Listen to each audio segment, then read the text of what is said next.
filling the emotional tank, and then go from there. And I can time you. I usually keep it around 20 minutes. I can set my timer and I can cut you off in 20 minutes, or if you want to just keep an eye on your own time, that's fine too. Either way, it's up to me. I mean, it's up to you. I'm good with either. I'm good with either way. Okay, I'll just keep an eye out, and I'll just let you know when you hit 20 minutes. But if you don't feel like you have to stop mid-sentence if I get to 20 minutes. I'll just let you know. Okay. All right. So whenever you're ready, go for it. You've got a big group of coaches in your room here. Hey, hi. Okay, ready? Yep. Hey, how's it going, everybody? My name is Lametrius Davis. I am a PCA trainer from Portland, Oregon. I've been in PCA for about a few months. I was introduced to this through a district athletic office. We had a PCA training, and I was so intrigued, and I was blown away by the vocabulary and just the objective that I went up to one of the PCA trainers, and he helped me, Jack, and here I am today up here giving him my my first presentation. So this is a first. So thank you for being here. All right. Today I want to start with asking you a question. What makes a good youth experience? A good youth sports. What makes a good sports experience? Well, yeah, what makes a good youth sports experience? Yes. Okay, I would say if the kids like each other, if the kids get along and they're friends with each other. For sure, for sure. Anybody else? Good coaching? Yeah, I think. Go ahead, Ruben. I said good coaching makes a good youth sports experience. Good coaching. I agree. Having fun. Having fun, for sure, for sure. Definitely. Well, all your answers were right on point, and we're going to roll with that, and we're going to tie it into our first principle here that we have, which is filling the emotional tank. And before I go any further, your answers that you gave me were all answers that involved being connected. So the coach having a ideal experience involves being connected to the players, to the team, to your parents. And that all ties in to the first principle, as I said, filling the emotional tank.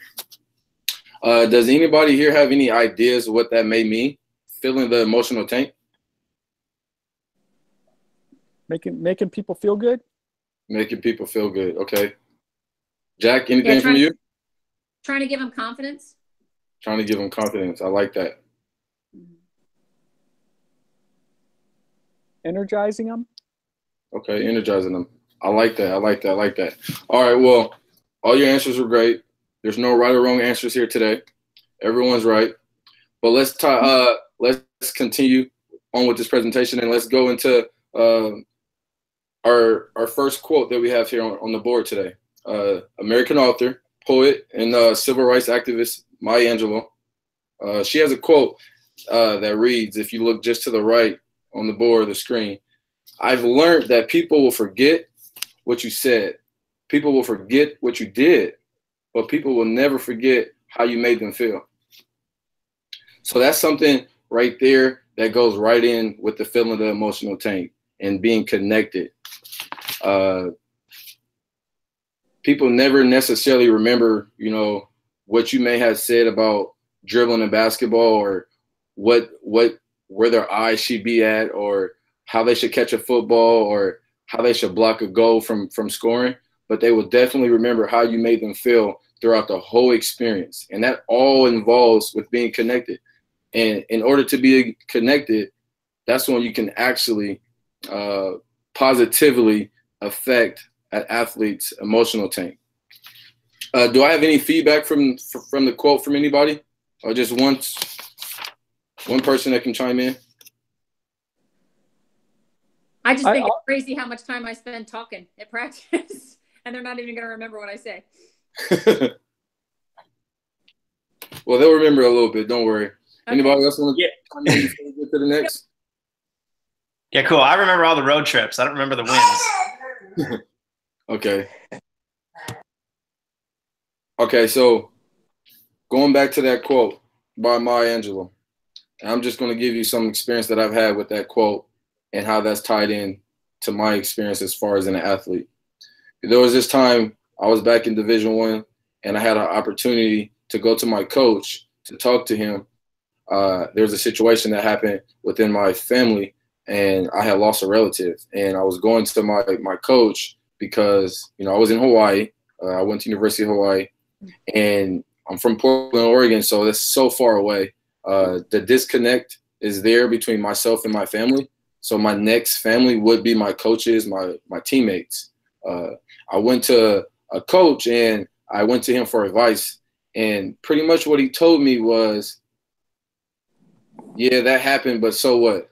He kind of it's like comparing apples to oranges at the wrong time. I didn't necessarily, like even right now to this day, I don't really remember what he said. I don't remember what he said at all. I just remember how he made me feel after I left his office, after I left his chair. All I could think about was, man, like, I think I'm in the wrong place. Like, I don't think that he has my best interest, and as a coach or an athlete, you want to be able to connect personally, whether it be, a coach asking you about your homework, your coach asking you about your family, your coach asking you about your future plans outside of sports. That's my experience with that. We'll get back into that scenario a little later. So filling an emotional tank is similar to the car having gas. So if we have a car and we have to go to do a presentation in Tiger and we're leaving from Portland, but I don't have any gas in my car, I'm not going to be able to make it there at all. I need to be able to put the gas in the car the night before or the day before, but I need to be prepared to be there. So, question that I have for you to think about. What would be a positive way to encourage an athlete? Like, what would be some different quotes that you can say to an athlete to positively encourage them? I like the way you're doing blah, blah, blah. Nice. Specific, nice. I like it. Anybody else? I'm glad you're here today. Glad you're here today. Yeah. You're really working hard out there. Got you. Anybody else? Yeah, about I see you've been trying hard in practice and you've learned some new things, and I can see you're applying those. Got you. Very specific. I like that. Okay, all those were great answers. As I said earlier, there's no right or wrong answers. We're all just learning here today. So we'll talk about some of the things. Well, let's start with the positive first. So for the positive athlete, once you fill their tank, they're going to be optimistic. They're going to be able to deal with adversity a little bit better, and they're going to be coachable. If you're giving them instructions, or it's a pivotal point in the game, and you need them to listen and to execute, they will be able to do that better if you fill their tank. If the two plays before, you weren't yelling at them talking about why didn't you get the ball, but more so, good effort, great job getting there. You didn't get there, but that was great effort. Then 2 plays later, that comes back into effect. That athlete can execute whatever you may have them do. But that all goes into, just being positive, being able to fill that emotional tank. So I don't really want to talk about the negatives as much, but some of the negatives are, being pessimistic, giving up easily, and just less coachable. All the opposites, of course, of positive.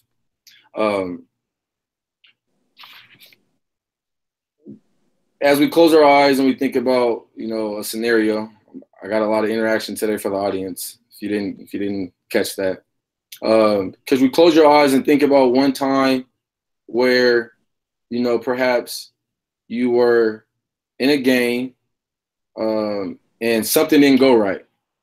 Whether it be, you missed a free throw, you didn't catch a pass, or you try to kick it to the goal, but it went 10 feet above the goal. Who knows? But can you remember something that your teammate said to you, or something that your coach said to you? I don't care if it was negative or positive. And then after you answer that, tell me how it made you feel.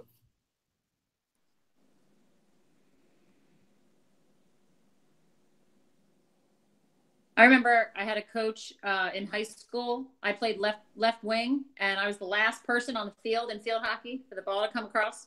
And I remember one day she called me Swiss cheese because there were so many holes in my game that every time the ball came over, it would just go through the hole. And she called me Swiss cheese in front of everybody. And that was like her nickname for me for the rest of the game. And, you know, it didn't help me stop any more balls, let me tell you. Yeah, that sounds like it. I probably would have reacted the same exact way. Anybody else?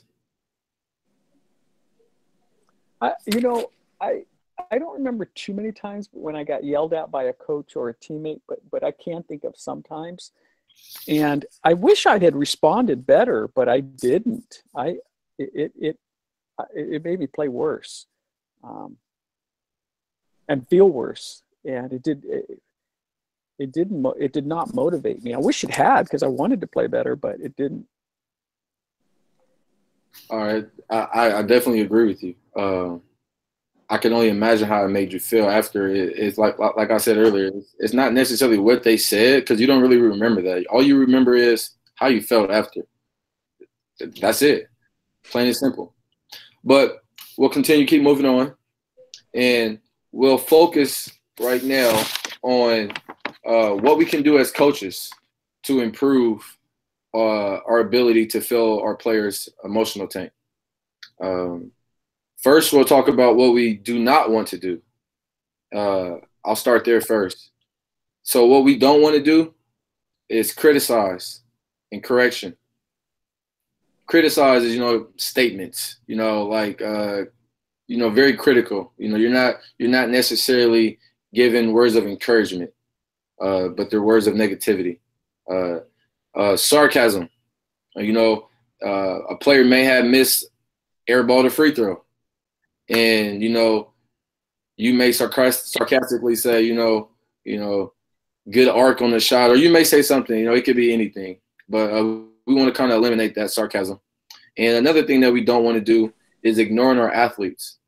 Even if it could be anything, it could be them asking for a Band-Aid to go to the bathroom, what to do next because they just finished the drills. But we never want to ignore those people, because, as I said, our athletes. As I said earlier, this is all about connection. It's about being connected. And if we're ignoring, if we're using sarcasm, and if we have criticism towards our athletes, they're not going to feel connected to us. So they're not going to want to come up to us to ask those hard questions. They're not going to want to make any mistakes, because they're going to be so concerned with, what my coach is going to say, because we don't have that connection. So now back to the positives. All right. So what we do want to do, we want to be very truthful, specific with our praise. I heard a lot of different statements earlier that went right with that. They were truthful, very specific, and that's very commendable. And athletes remember that. And it's quick. It's to the point. You want to express appreciation. Earlier, I believe Jack said, "Hey, welcome to practice." That's great right there. Athlete, you may not know what's going on. It may be a long day at school. It could be spring break, and they could have been asleep all day, and they don't want to be there. But you saying, "Hey, welcome to practice," high five, that gets them in the mood. It's filling that emotional tank. Listening, so common, but sometimes, people don't do this. Sometimes we just hear people. We don't listen. So listening is very, very, very vital. Our nonverbal cues. I didn't get to this for the negative part, but our nonverbal cues have to be on point. For instance, if I have the last kick and I'm about to kick it and I fall, for example, and I throw my head down and I put my forehead in my hands, my athlete sees that. They're not probably gonna say anything, but they're gonna respond in a way that's negative, whether it be body language, whether it be communication with their teammates, whether it be effort. That all goes into it. So let's get a scenario real quick before we get started to the next one. All right, I'll be the subject. All right, so it's fourth quarter, football game, homecoming. I just ran 90 yards for a fly route to the end zone. It's tie game, by the way. I go up to catch it, and I drop it. There's still 7 seconds left on the clock. We're still in potential. We still can potentially win the game. What do you say to me as a athlete to encourage me? Like, what would you say to me to encourage me? We're gonna need to do that again. Yeah, if we had to go 90 yards, that's something. So pull out that same thing. You know, you get a second chance. Right. Yeah, get open again. So we get another chance to get you the ball downfield. Okay. Yeah. I have confidence in you. I think next time we're going to get it. Nice. I'd probably ask you, like, what do you think we could do next time? Nice. Okay. I like the positive language. Okay, now let's not have too many answers for this one. But let's think of what would you say to me that would discourage me as an athlete? Like if I ran 90 yards, I jumped as high as I can, I almost caught it, I bobbled it, and then it fell. What would you say to me to discourage me as an athlete? How could you have missed that? We're gonna lose now. What were you thinking? Like that was terrible. You were right there. Your hands were on it. What's the problem? Yeah, wow, it hit you in a bad spot. Hit you right in the hand. You're playing like Swiss cheese. Like Swiss cheese. Great. I thank you for the participation. I really appreciate it. But we're getting there. So, you know, as far as in my emotional tank as an athlete, listening to you, the first set of statements you gave, if I heard that, you know, telling me, oh, we're going to do it again. Good job.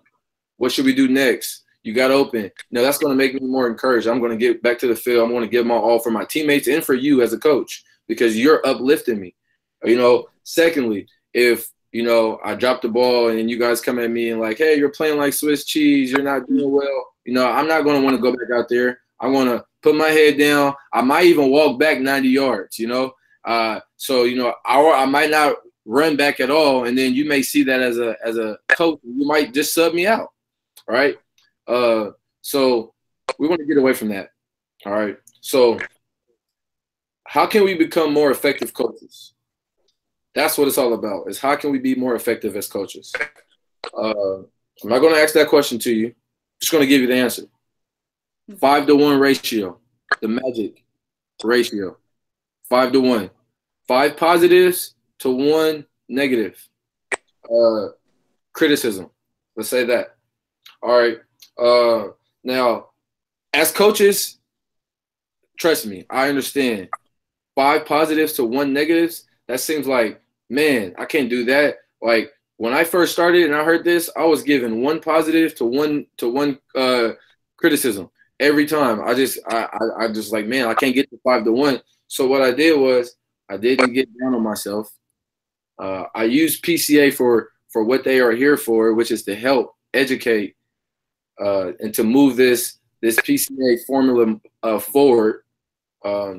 So what we can do to get to the 5-to-1 number is we can go to our reference guide, our reference book.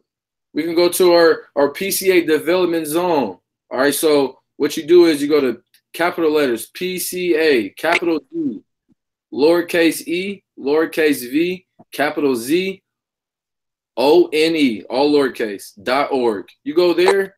I may not have all the best words, the best answers for you.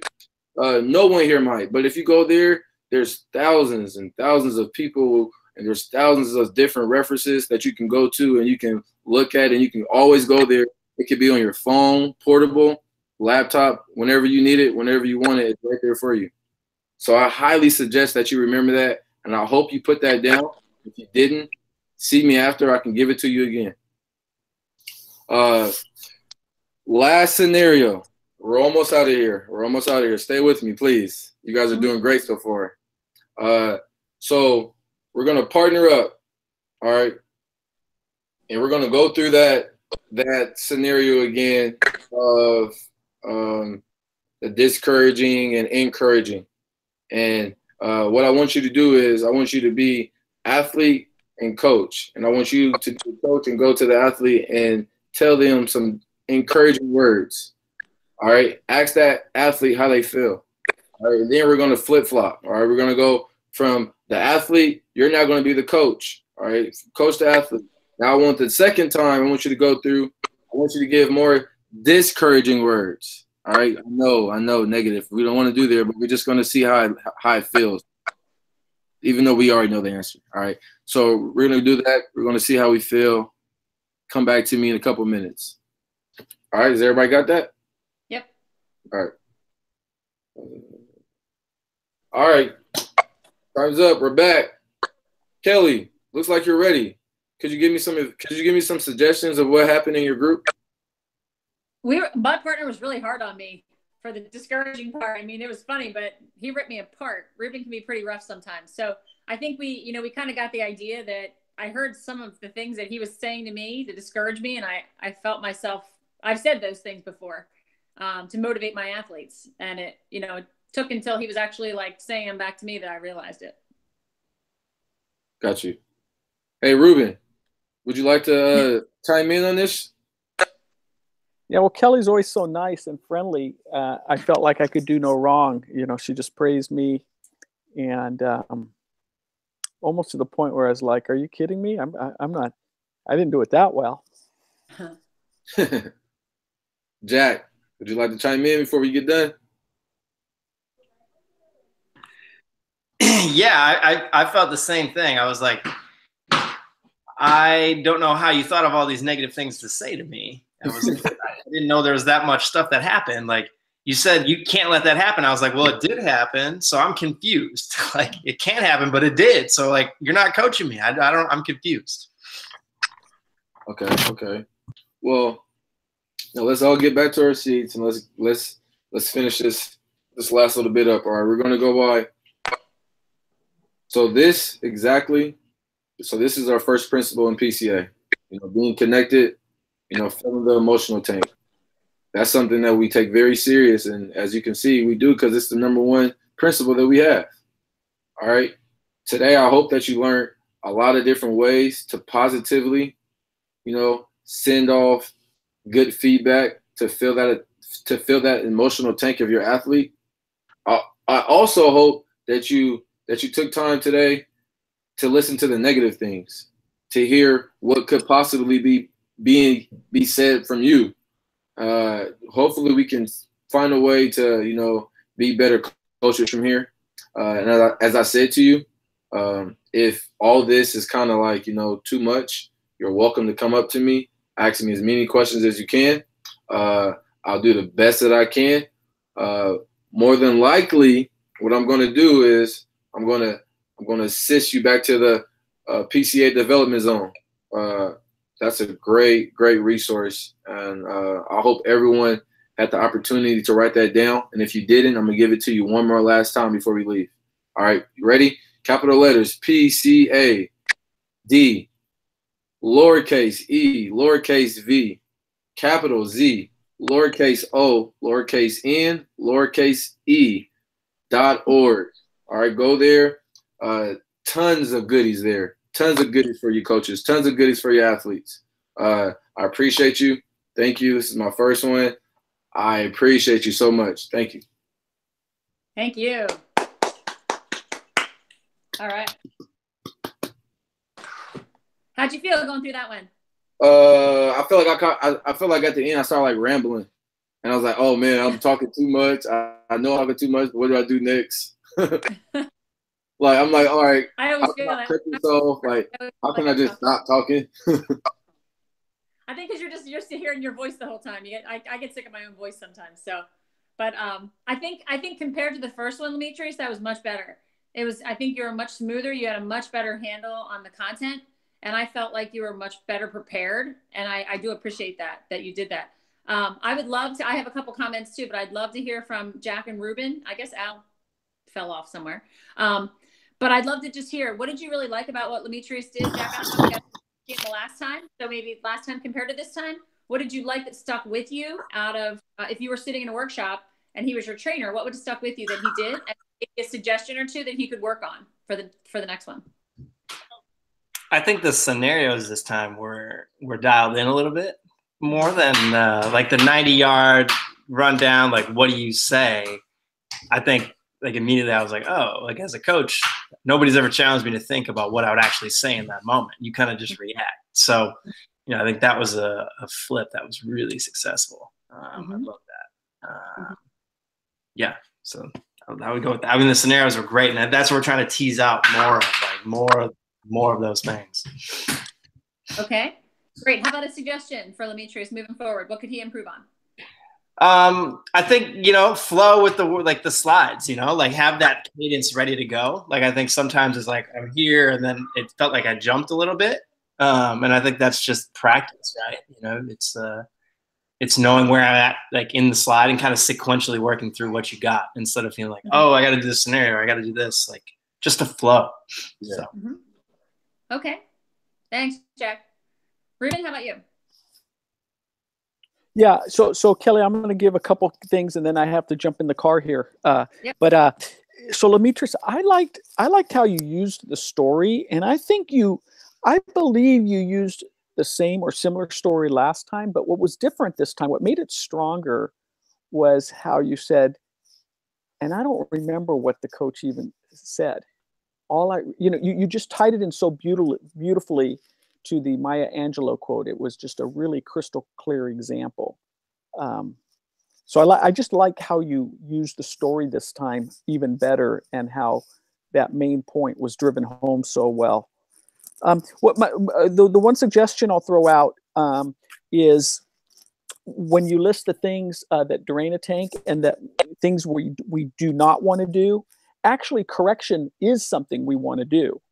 You know how it says criticize and correct? Lametrius, can you picture that on the slide?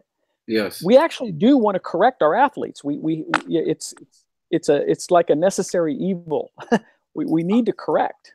What we want them to be aware of is that when we correct our athletes, it can be tank draining, because what you're doing when you correct them is you're pointing, even without saying you did it wrong, next time hold your hands higher. That's what they hear. You may only say, hey, hold your hands higher, but what they hear is, oh, I did it wrong, I need to hold my hands higher. Does that point make sense? No. Yeah, it makes sense. I missed that point. I mean, I missed that part in the slide presentation, which I feel like I was just rambling too much. So I feel like I was just thinking about the clock, but I missed the point where it's like avoid the non-teachable moments, and like being able to like receivable feedback. Like, I feel like if I would have had talked about that, then I probably would have had fulfilled what you're talking about right now. But just like after I'm finished talking and I'm finished like doing what I did, like I'm just like, oh man, I forgot that whole slide. But like that whole slide ties into like everything else that I said, and like it would have kind of like fill some holes of the Swiss cheese. All right, thank you. Yeah, is that all, Ruben? Yeah. Okay, thanks.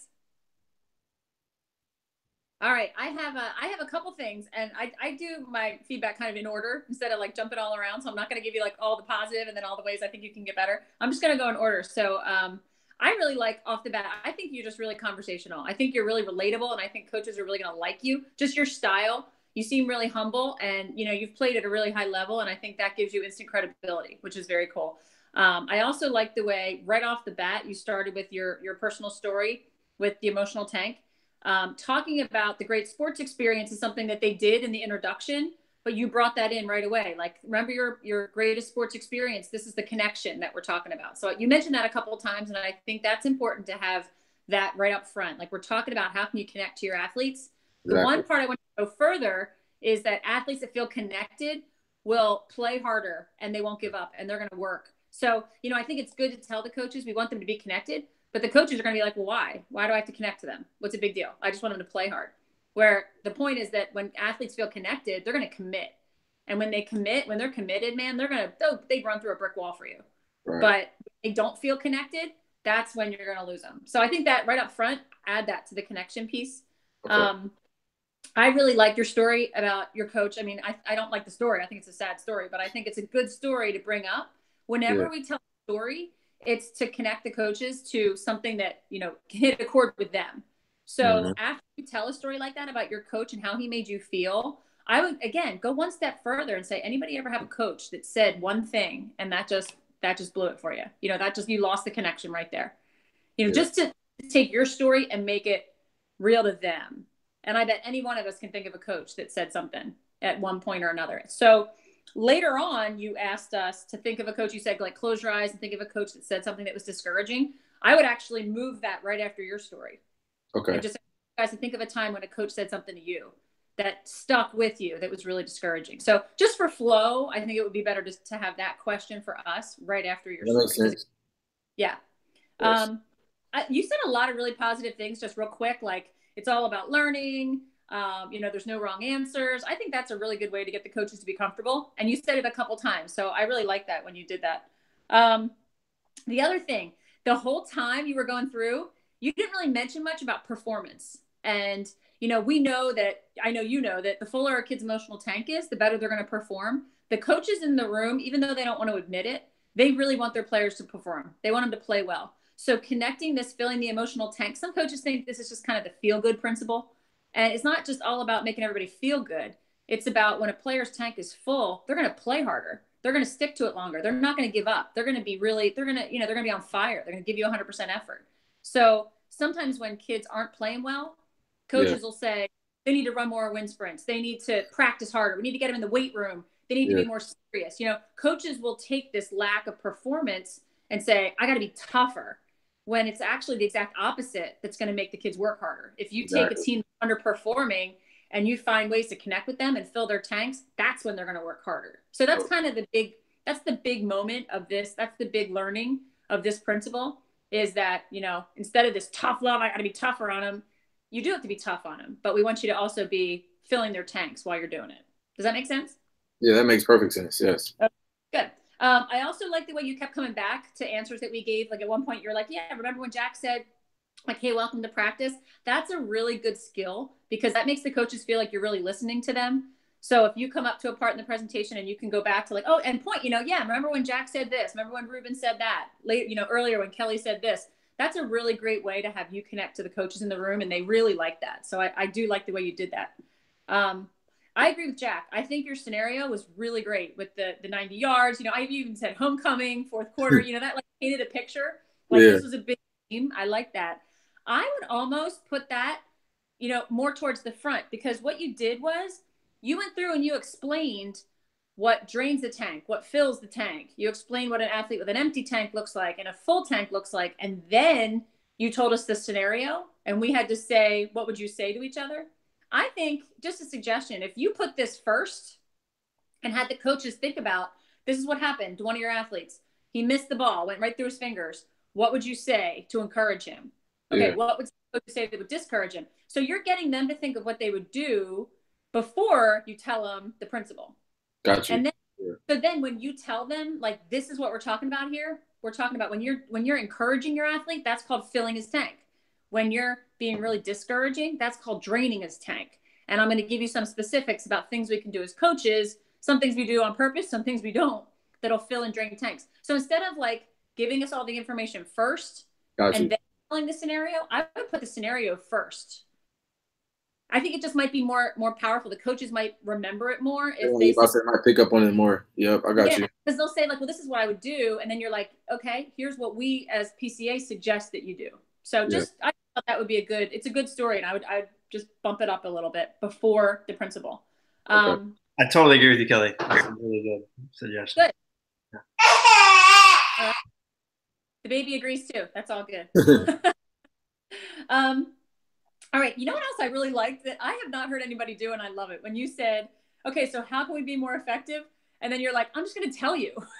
There's so many trainers that are like, how can we be more effective? And they ask everybody. And that's not the point. I think the point is exactly what you did. You want to know how to be more effective? I'll tell you right here, 5-1.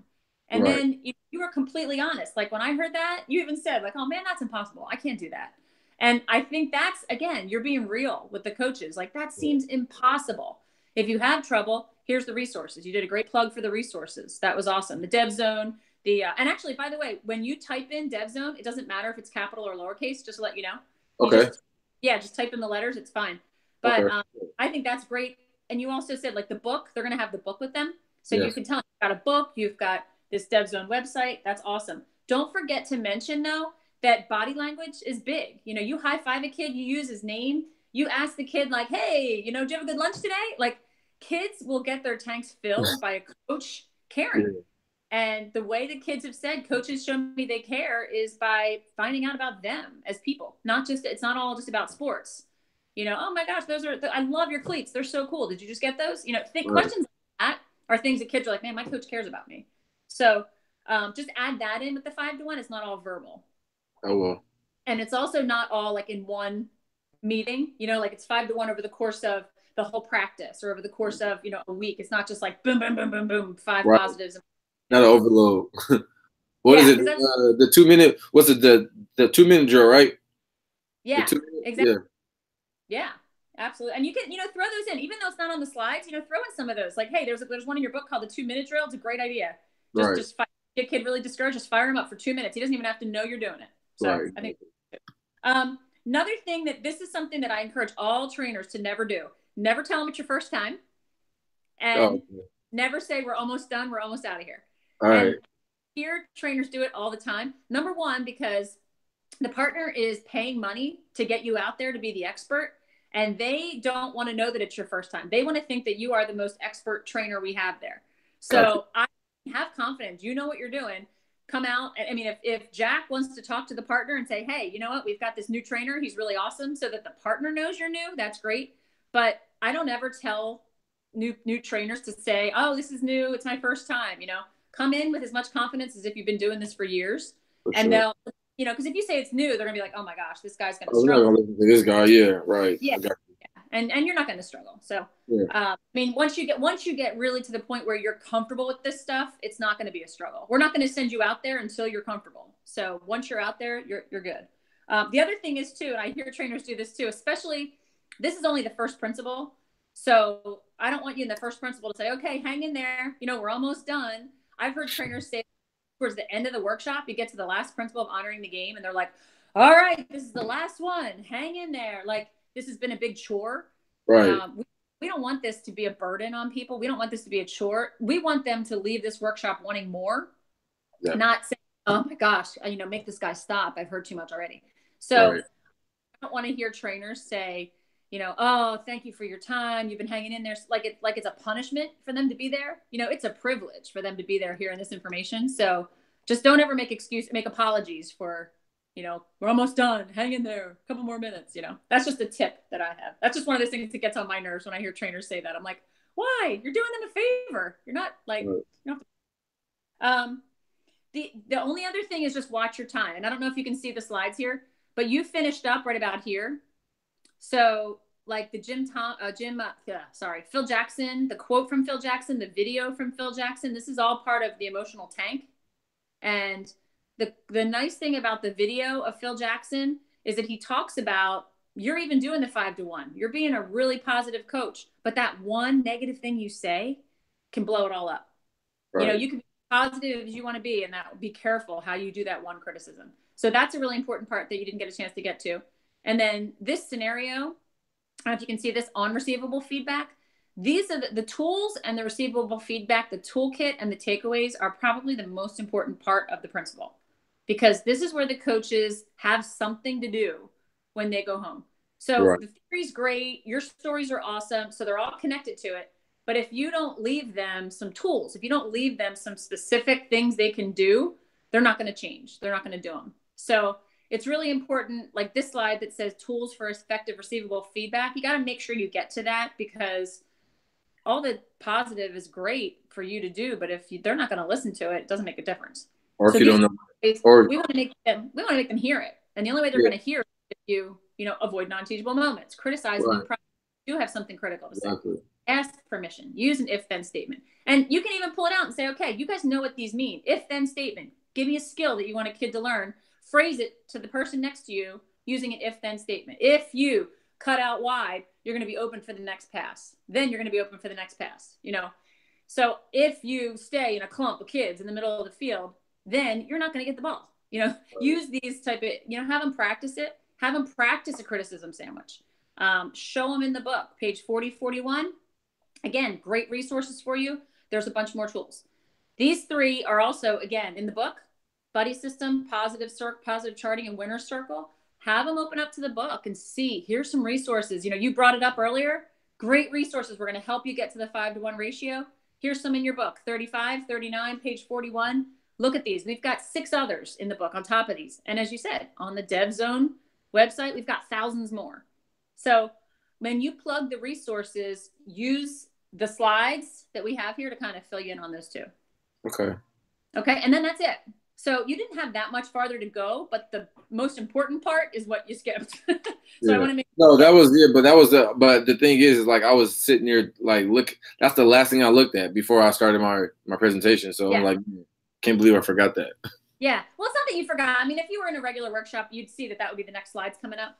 But I just want to make sure that you understand that the tools are the most important thing that you're going to give the coaches. Okay. For sure. Okay.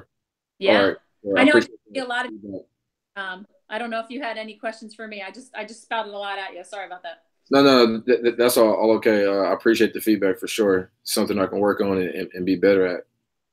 Yeah. And I think, as Jack said, the more you do it, the more you practice it, the smoother you'll get. I can be super, super picky and ask you, I'm going to send you this recording. When you watch back, count how many times you say, there's a lot of people that say, or like, you have an, like in between sentences, you're like, so just, be aware of that when you watch yourself back. That's a little thing. See, and, I developed that from, I developed the, from saying, Yeah. So now it's just a process. Now I got to cut off the, Yeah. I don't know which is better, or but either one.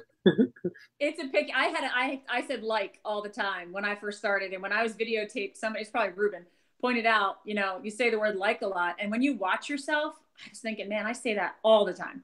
So, the more that you're aware of it, the more you just get more comfortable with what you're saying, and you take out the ums and the uhs and the likes and all that stuff. For sure. I appreciate the feedback for sure. Definitely something I can work on. Yeah, absolutely. So Jack, let me ask you real quick. So Lametrius does have one other demo that we'd love for him to do. And Lametrius, you can pick the Elm Tree of Mastery. You can pick Honoring the Game. When you do the Honoring the Game principle, we'd like you to go all the way through to the end of the workshop so we can see how you'd end the workshop. I just didn't know, Jack, is there an opportunity for him to do that live in your office, or would you like him to schedule another Google Hangout with me to do that? Let me see. Maybe next week. I think we could probably make that happen if you want to do it in person. I just think that's always easier. But let's talk on it. Yeah, and figure it out. Okay. But it's up to you too, whatever works for your schedule. Okay. So that works for me. Okay. Jack, so let us know, copy me on the email, and if there's a time in the office next week. If it doesn't work out live in the office, Lametrius, you can just schedule a time with me again. Okay, for sure. I appreciate that. And thank you for the help as well, too. Friday next week, but I'm working every other Thank day. you for the help, though, Kelly. All the texts and I appreciate that. Absolutely. Absolutely. Have a good weekend. Thanks, guys. All right, dude, thank you. See you later, Jack. Awesome. Let's talk it out. See ya. Bye-bye. Bye.